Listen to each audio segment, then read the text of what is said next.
You're listening to the Joyful Practice for Women Lawyers podcast, episode number 64.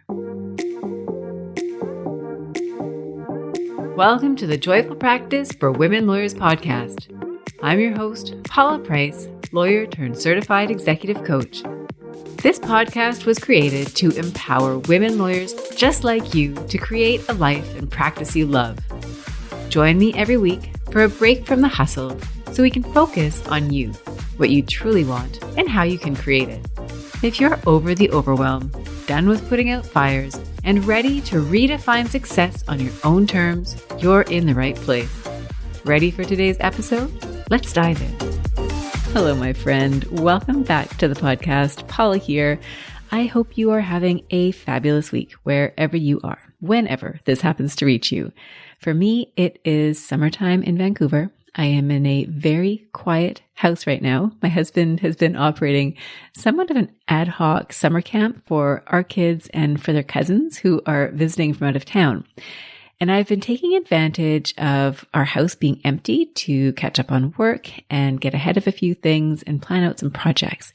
And part of that is what inspired today's podcast episode, which is all about the real reason why you are so busy. And I'm really excited to talk to you about this today. I will give you a full, fair warning that today's topic is, some people use that term truth bomb. I don't know if it's so much of a truth bomb because it may not be something that you fully experience yourself. And I don't like the idea of it being an all-out bomb. It might be more of like, a small little firework maybe. I don't know. But it's a topic that I think will resonate with a lot of you, even if it's not squarely something that you experience.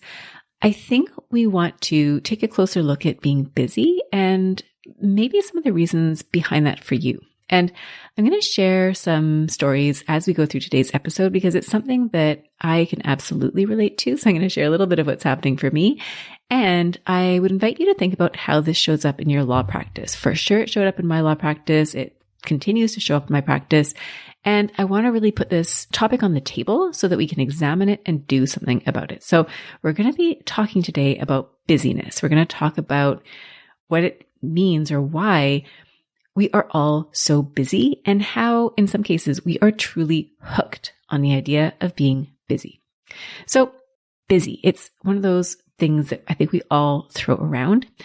And I think it is a problem. I think the reason that we get so busy and talk about being so busy is that it's kind of a comfortable trap. It's actually uncomfortable, and yet at the same time, it is comfortable.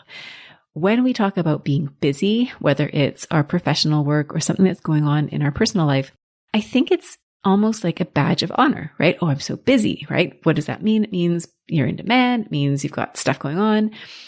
It makes you feel important and good. I think we all truly enjoy being productive. If you're listening to this podcast, chances are you're a high achiever, you're a lawyer, you're used to going out and doing hard things, and there's a sense of accomplishment that comes along with that.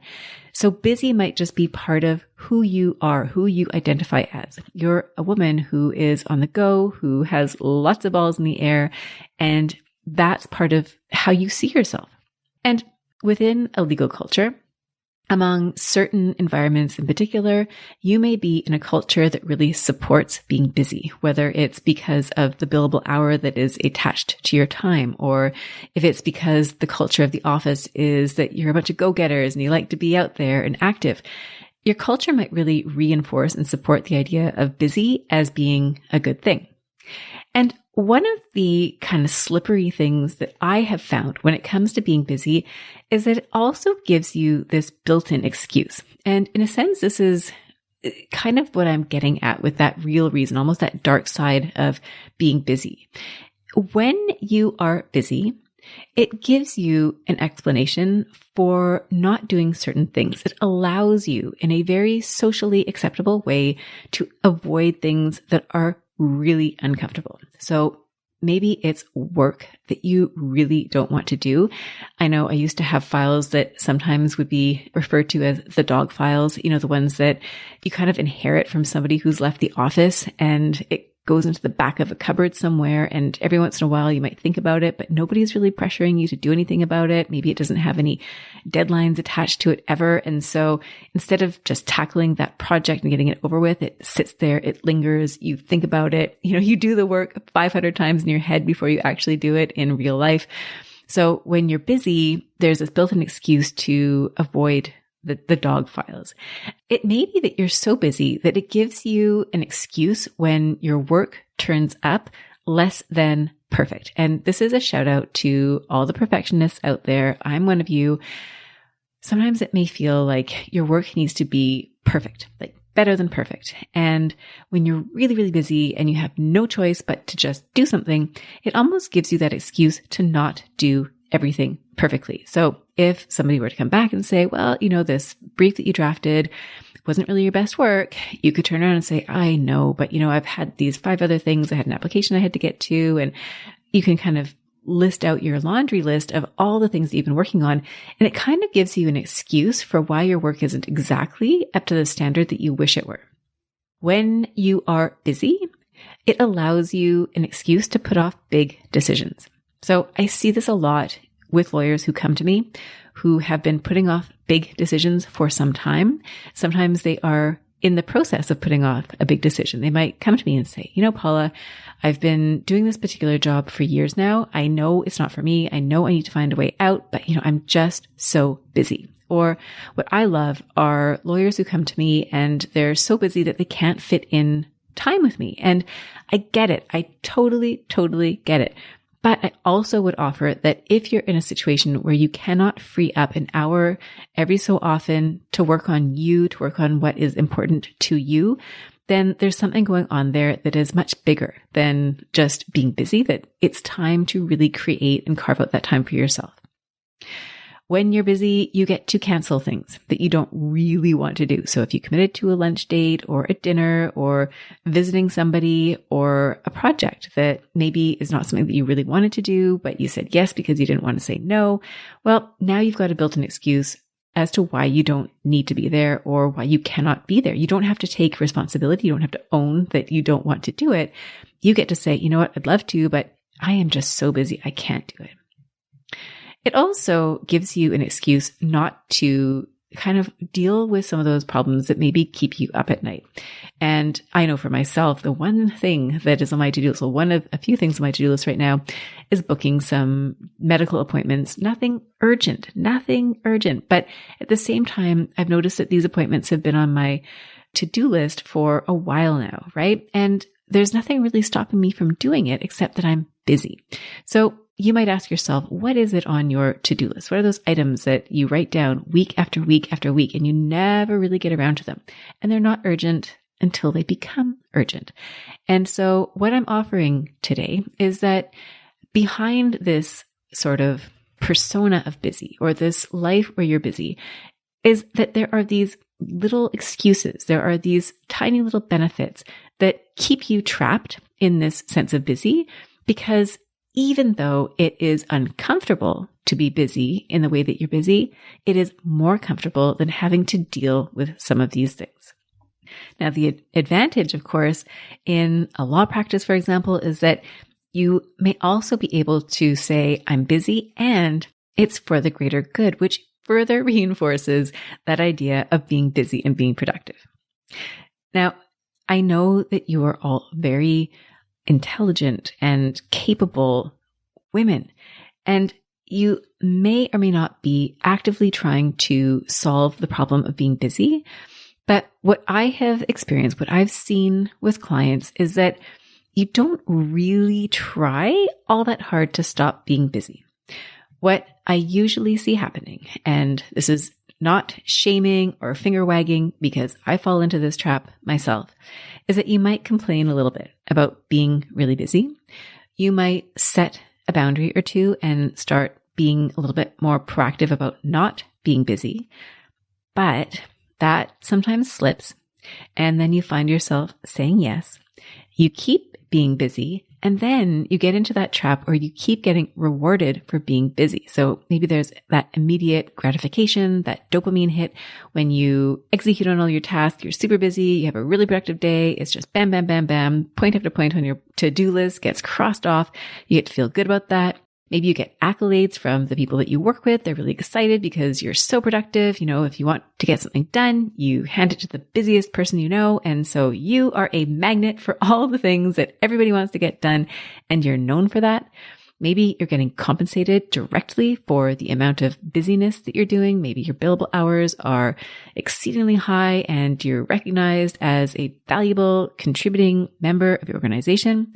And you get to feel productive, right? It feels really good when you can go home at the end of a long day and say, I was so busy and I got all these things done. But while this works really, really well in the short run, you get to be productive and you get to be busy. What can happen is if you let this go on for too long, then you might find that things start to unravel. So what you might find, going back to one of the earlier examples, is that when you are really busy, you might find that your quality of work starts to suffer. And people might comment about the quality and how maybe it's not up to your usual standard. You might find if you're getting really busy that you start to lose control of your files and you may start missing deadlines. You may miss deadlines that you're aware of, which is uncomfortable and kind of embarrassing. And you may start missing deadlines that you weren't even aware of. And I think that's where it can get to be quite scary that you miss something that you didn't even have registered on your calendar or somewhere. In your personal life, you might find that you're starting to let things go just because you don't have time. So you might start missing bill payments. You might know that you're missing them and not care, be willing to pay the interest or the penalty because you're just so busy. You may find that your health starts to suffer. So, I talked about some of these longer term, non-urgent health matters that you might want to be taking care of, but you might find that your immediate health is suffering too. Maybe you're getting sick more commonly than usual, or you're really tired, you're feeling run down. You might start noticing signs that you're slipping into burnout. And another thing that you might feel is happening to you is that you might start to feel really disconnected. And this is what I notice, especially if you've been busy at a very busy level, whatever that would be called, busy, or extra busy squared, busy to an exponential degree, is that what happens over time is that you start getting really disconnected. Because if you're staying busy in order to avoid certain things, then chances are you're also not really staying connected to things that are important. So you may start disconnecting from the bigger picture at work. You might be really involved in the small micro tasks, but if you were to step back, you might say, okay, I've been really busy, I've been engaged, but none of these projects are really aligned with what I want to do long term. So you might be disconnected from your work. You might find that you're disconnected from your colleagues. Maybe your relationships with them have started to suffer and atrophy. Maybe you're resentful because you're busier than they are. Maybe you just have lost touch because you don't see them anymore. You have to keep canceling your lunch dates or coffee dates, or when you walk by them in the hallway, if you're in a physical building, you're just like hi and goodbye, and you don't have that chance to develop rapport. So you might be disconnected from them. You might become increasingly disconnected from your friends and family. I mean, they are probably the first on the list. I know for me, that's typically where I have to cut first, right? If I have a social engagement. And in contrast to that, I've got work that is required. Maybe it's a deadline that needs to be met. I will feel, and maybe you feel like this too, that the social engagement is not essential. It's something that can be sacrificed. And so if you increasingly do that over time, what you may find is that you're increasingly disconnected from your friends and family. Maybe you still get to see them sometimes, but when you see them, the only thing you can really think about is how busy you are. The only thing you can talk about is how busy you are. And you may find that those interactions are not all that rewarding for you. And it may also be that those interactions become less engaging for the people that you're with. And worse of all, I think, is that as you become increasingly disconnected from your surroundings, you may also find that you're becoming increasingly disconnected with yourself. And that can come from a number of sources. It may be that you're just simply not spending any time where you're not engaged in something. And so you're not really connected with what you really want. You're not thinking about your long-term goals. You're not thinking about your self-care. You're not thinking about your relationships, etc. And it may also be that you're making promises to yourself and then you're breaking those promises. So much like you're breaking lunch plans with your friend, you might also be telling yourself, okay, today is the day that I'm going to turn things around. I'm going to go to bed early. I'm going to get up early the next day. I'm going to go for a run. I'm going to get my hair cut, whatever it is that you put on your agenda. And then the work comes up, the busyness steps in, and you decide that the commitment you made to yourself is no longer as important as getting that thing done. And so you start to really eat away at that integrity that you have with yourself. So what ultimately happens in this situation then is that you find yourself almost as though you're running on a treadmill and you miss out on opportunities. You probably feel like your practice is being run in a very reactive manner as opposed to a proactive manner. One lawyer I spoke with described having their practice run them instead of the other way around. You may feel like that too. You may find that you're missing out on life events. So people around you are celebrating birthdays or anniversaries, or they're throwing parties, or they're having dinners, or whatever it is that they are doing, and you are simply not participating. You may find that you are so busy in the short run that you are not being proactive about your long-term growth professionally and personally, and you're starting to feel like you're falling behind. So you've got that really uncomfortable situation where you're busy, and yet you're feeling like you're not caught up on anything, particularly the big things that matter. And you may feel like you're running around with your practice with your hair on fire. I know a lawyer that I used to work with used to describe practicing like that, and that is a terrible way to be. I mean, fine if it happens from time to time, but if that's your day-to-day, that is a very stressful place to be. And what you may find is that you become increasingly resentful and you feel like you're missing out, and maybe you feel super stressed all of the time. Now, if you can relate to what I'm talking about, I do have some ideas to offer you. And before I offer the ideas that I have, I want to warn you that you probably will not like them. You probably won't like hearing them. And if you actually go and follow through and try to implement them, you'll probably like them even less, because this is an exercise in total discomfort, especially if you are hooked on busy. Trust me. I'm going to offer you 4 suggestions. And as I go through them, I would invite you to think about how you can apply these suggestions in your life. And I also invite you to think about how uncomfortable this can be for you and what you're going to do when faced with that discomfort. So, number 1 is to stop being busy. This is going to be so hard. If you're used to operating at 100 miles an hour and all of a sudden you stop, it is going to feel so wrong. You're going to feel empty. You're going to feel untethered. You're going to feel like there's something that has gone extremely wrong. I used to get this feeling when I used to write exams at university. And I can remember I would get really worked up in anticipation of the exam. This was in undergrad, this was in law school. All the work and energy went into focusing on this one exam, whether it was an hour or 3 hours. And I just remember that feeling when exams were done at the end of an academic year, walking outside, especially for some reason, it was worse in the summer. even though I would be walking out into like a beautiful spring day, I would have this sense of dread in the pit of my stomach every year. And this happened too, and it may happen for you when your professional work slows down. So you're busy. Maybe you're in trial, you've got a closing, you've got a deal, you've got clients that for whatever reason are just demanding everything from you, not necessarily in a bad way, but they just need you. And so you've been catering, and all of a sudden it stops. And there's this weird feeling. It's almost like when a boat is kind of going along the water, it's going really, really fast, and then it stops suddenly. And the wake of the water starts to catch up with it. And it's almost like this weird, drifty, not quite going anywhere. Waves are lapping. That is you. If you decide to stop being busy, it is going to be totally disorienting. Now, how can you stop being busy? Some ideas might be to take a holiday. Maybe you actually plan to go somewhere and then follow through. You may take a day off. It doesn't have to be an extended amount of time. I'm inviting you to stop being busy for any period of time that you think you can schedule into your calendar. The idea here is to simply have some period of time where you have nothing on your plate.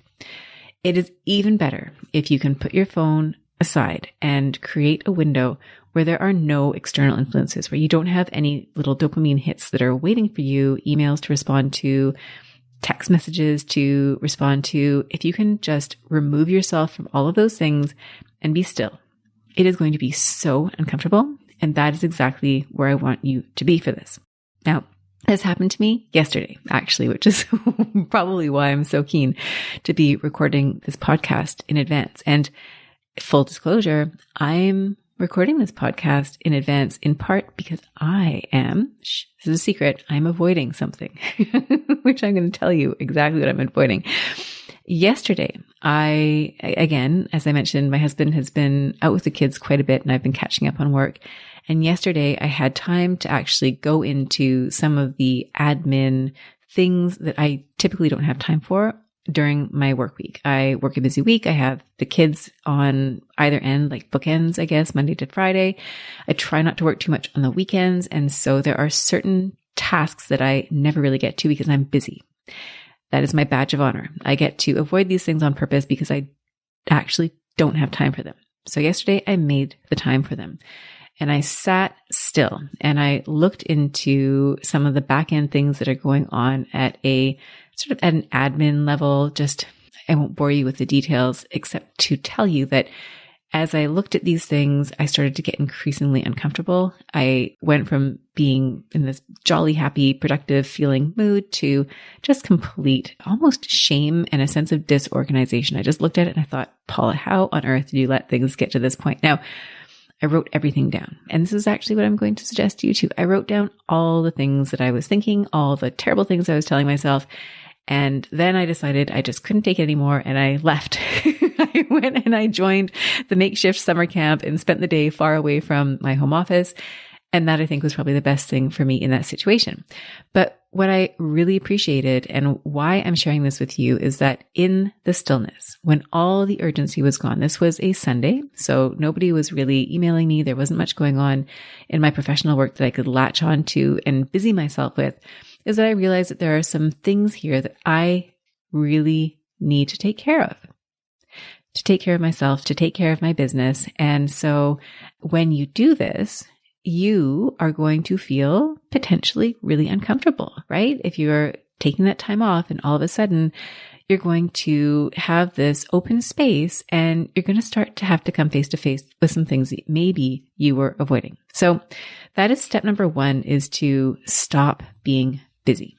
Now, I realize as I'm recording this podcast that there's a bit of overlap. There's things in your work life that are going to come up and those things are going to start nagging at you. And there are things in your personal life that are also going to come up and start nagging at you. And so I invite you, as you think about what will happen for you when you decide to put a pause button on being busy and allow all this discomfort, you might think about what's going to come up in your mind, what the sort of nagging things that you've been avoiding, where they're going to show up. So step one is to take the time. Step two is to allow the discomfort. I know it's really uncomfortable. All the things that you've been avoiding are going to rise to the surface. It's going to be terrible. It really isn't going to be very comfortable. So what might that be for you? Well, in the workspace, it might be nagging deadlines. You might have deadlines that you've kind of been avoiding, kind of putting off, and those will jump up, right? For me, I had one of these come up not that long ago, actually. I was falling asleep and I realized, wait a second, for my coaching license, I have a certain number of the equivalent of CPD requirements that I need. I need to get some additional mentor training coaching to keep my license updated. And I thought of this in the middle of the night. I thought, oh, okay, I need to look into this and I have time. I've got lots and lots of time to do it.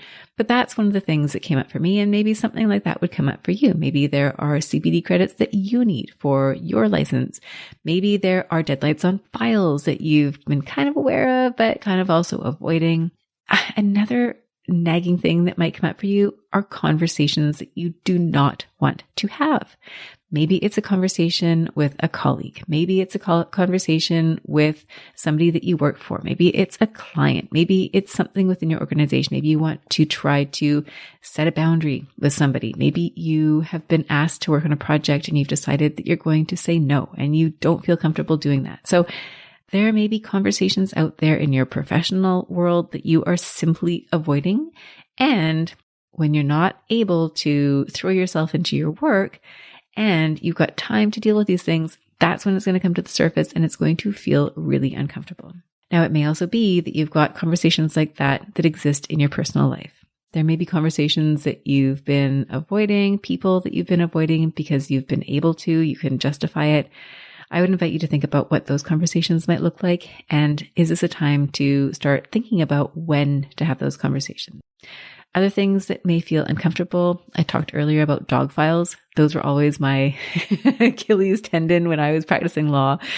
I don't have dog files anymore. I love all my clients, I'm happy to say, and there's no file that is really a dog file for me. So I'm blessed that way. So I don't want to rub it in or anything, but I hope that's okay. But I really do love working with you. So you may have dog files. I do have dog files in the sense that there's the admin and there's things that I don't want to do. Those clearly were front and center yesterday, but what is that for you? What are the tasks that are important and they're not urgent? Nobody's really looking over your shoulder to make sure that you get them done, because this is a good time to think about them, to feel uncomfortable. It may be loneliness. This can happen. You might be so busy and all of a sudden you stop being busy and you realize, where is everybody? Where are my colleagues? Where's my family? Where are my friends? I can fully confess that yesterday loneliness started to set in. I'd been doing a lot of work here at home while everybody was out doing things because that's what I chose to do. I needed the time. But at a certain point, I just thought, this is not fun anymore. I miss my family. I miss my friends. And so this might be something that comes up for you too. When you actually take the time, you might realize that you've lost out on some of your friendships, some of your relationships. And this might be a wake-up call that it's time to get those relationships back on track. It may also be that what comes up for you is that you're not fully throwing yourself into or even giving sufficient airtime to your really big goals. And I understand this completely. And I have amazing lawyers who reach out to me because they want help with big goals. And sometimes we do not end up working together. And maybe it's that they have found somebody else that they are working with. Sometimes it is just that they are not able to make those goals a priority. And I have so much empathy and understanding, and I offer so much grace to all of you who are in that position where you have a big goal, but the timing just doesn't feel right. And I absolutely honor that. And I think we all need to respect our own internal gauges of when timing feels right and when the timing doesn't feel right. I would also offer that in my experience, sometimes we have to short circuit that feeling of rightness, because if we wait for it, it's not going to come to us the way that we wish that it would. And so if you are in a cloud of busy and you are able to just continue to go through your days and everything feels rushed and you don't have time for those big goals, I would invite you, when you go through this exercise of stepping back and allowing yourself the space to think about them again, to ask yourself whether this is something that you want to change, whether you want to take that big goal and find a way to bring it back into the forefront. Because if you wait for the time to be right, that time may not ever present itself in the way that you want it to. So just wanted to say that. And I can also tell you that I practice this. I practice this as I preach this. And I recently enrolled in a program that is a big commitment for me. It was terrifying. It involved me making a very big decision. And I felt very much in the shoes of how my clients feel when they are making big decisions. There's that fear, there's the unknown. And I made the decision to go ahead with it. I took the scary route. And sometimes I think that is the right thing to do. Maybe it's the right thing to do for you. I don't know. It really depends. You're in charge. You know what's going on.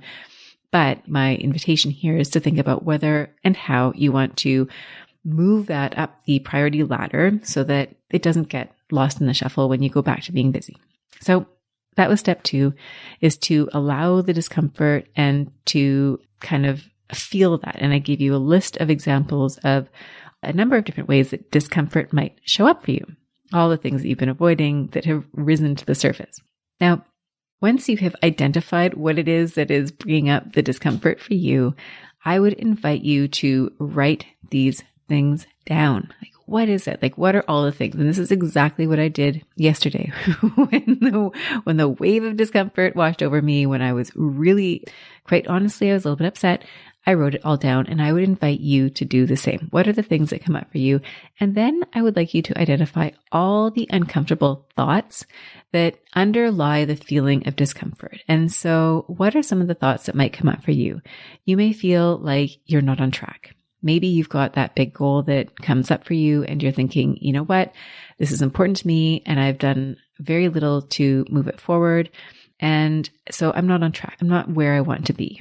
Maybe you look at your desk. Maybe you think about, maybe you're not physically at work, but you can think about work and you think, my desk is just, it's not orderly. It's not tidy. There's so much there that I just need to remove. I need to declutter.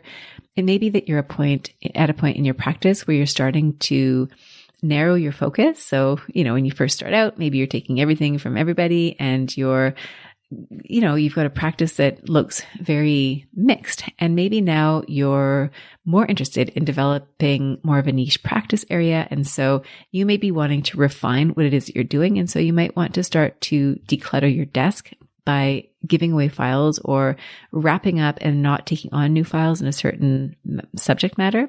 It may be that you're evolving your practice. So you may be kind of mid-level or more senior, and maybe you're developing a mediation practice in addition to your litigation practice. And you want to focus more on that. And so what does that look like for you? The idea here is to think about what are the uncomfortable thoughts. And the thought might be, I'm behind, everything's a mess. You might feel like you're not organized. You may be perfectly organized. You may be a very organized person, but when you stop and think about the things that you do not have a chance to attend to, this was me yesterday, in many areas, I'm so organized. And yet in these areas I was looking at yesterday, I thought, this is kind of messy. In fact, this is a mess. And so you may have that too, where everything is in order except there's this one thing. And so what is it that you're telling yourself about that lack of organization? And another thing you might be telling yourself, maybe you felt like this before, you feel like you don't have any meaningful relationships left, that you've been so busy, you've had your head down, working hard, that you're missing out on really important relationships in your life. So these might be some of the thoughts that come up for you. And I would invite you to take a full inventory and just write them down. As painful as they might seem, the reason that I'm inviting you to do that is because when you go back to that list, after you've kind of digested it, after you've gotten it all out into the open, you can then go back to it and you'll be able to deal with it in a much more deliberate and focused way. So that's step 3, is to identify all the uncomfortable thoughts and to write them down. So far, what I've offered is, number 1, stop being busy. Number 2, allow the discomfort that you're going to feel when you stop being busy. 3, write down all the thoughts that you're having, all the things that are creating the discomfort for you. And then number 4, now you don't have to do number 4 all at once. You don't even have to do it in that moment. Once those thoughts are recorded, I think you can move away, especially if you're just feeling like, this is enough. It's time for me to take a little break. But when you go back, what I would invite you to do is to have a look at what it is that you've written down. What are the areas of discomfort that you've identified? And to make a plan to deal with them, not all at once, just one by one. Pick one thing on that list and make a teeny tiny bit of progress. So that might mean if it's a bill that you haven't paid, just go ahead, pay that bill. If it's a client that you need to email that you've kind of been putting off because you dread it, send that email, just that one email. If it's, you haven't, a dental appointment that you haven't scheduled, you haven't been there in a couple of years, just book the appointment. If it is that you want more help, call someone to help you, right? You can call me. I'm a coach. I can help you get these things in order. If you don't want to talk to me, that's fine. There are other coaches. Do something. Do one small thing that helps you get forward momentum, movement in relation to this particular list of things that are uncomfortable, the things that you have been avoiding. Now, you can do one thing in the moment. I would also invite you to start thinking about how you're going to deal with the balance of the list going forward. And again, I do not want you to feel overwhelmed to the point that you're not taking any action at all. Maybe you schedule yourself an appointment later on in the week where you can literally sit down for an hour with your list in your calendar and you can start scheduling in some of these items. The idea here is to know that you've got this list and to slowly start chipping away at it and to have a plan. Now, why this will work. When you actually go through this process, when you allow yourself to feel the discomfort, identify what it is that you are potentially keeping yourself busy from on purpose, then you will start to reconnect with yourself.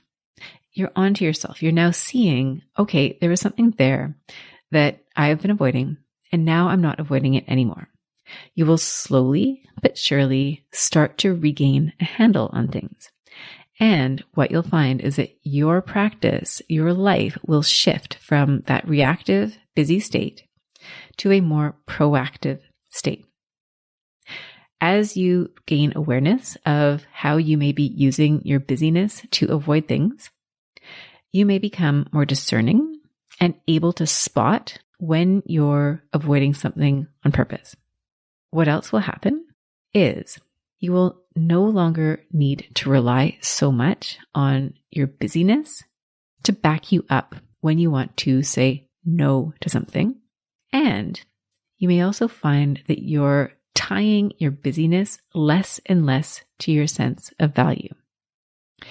You will increase your skills when it comes to tackling discomfort, dealing with that really uncomfortable feeling, instead of avoiding the thing that you don't want to do, procrastinating on the thing that you don't want to do. And that will make you feel more empowered. Again, as I said, you'll be in much more of a creative zone as opposed to a reactive zone. This is not easy work. It will take a number of skills. Number one, it'll take some basic time management skills. You will need to book some time, whether it's a day, half a day, a few hours, whatever you can manage in your busy schedule. I would invite you to just find a way to allow this space where you're not busy. The next skill this will require, and this is the toughest one, is to tolerate discomfort. Because this is going to be a very uncomfortable exercise.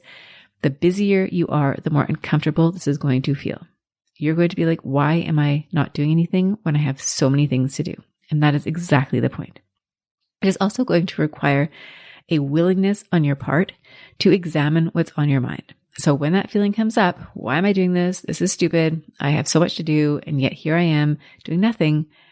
When you start to take note of what's coming up, making it like literally taking note on paper, putting it so that it is now something you can see with your own eyes, that you can process at a later point when you are moving out of because you might panic, you might feel uncomfortable. You might look at this later on when you've got the full benefit of your executive functioning to then come up with creative plans and solutions. But you're going to need to be willing to take what's on your mind and put it out on paper. You're going to have to be willing to look at it, which if you've been avoiding it is going to feel uncomfortable. So what will happen for you is, again, this will lead to a gradual shift over time. It will hopefully decouple your relationship with being busy. You'll feel less attached to it. You will move from someone who may identify herself as busy to someone who is feeling calm and confident and in control of your practice, of your personal life. You will feel less reactive and almost that jumpy feeling to a feeling of, again, that confidence. You'll be less fearful. You won't be so scared of the things that you're avoiding because you will have dealt with them. You'll know that you can tolerate the discomfort, that you can move through that. And you will confront the underlying fears that you have that are causing you to avoid things, and you will be able to then deal with them. So that, my friends, is today's podcast episode. I hope you have enjoyed this discussion. I think it's really uncomfortable. I think it's really difficult.